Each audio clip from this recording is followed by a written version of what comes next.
Fees கட்டிருந்தேன். நான் அனுப்புகிறேன்.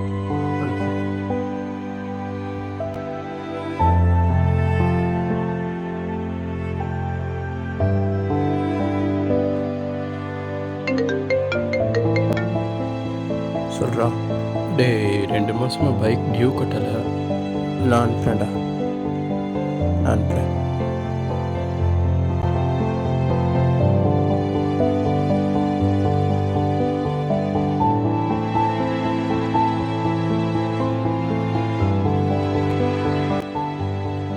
இல்லை சார். தம்பி என்னப்பா வீட்டு வாடகை கொடுக்கல, எப்போ தரேன்னு சொல்லிக்கிட்டு இருக்க?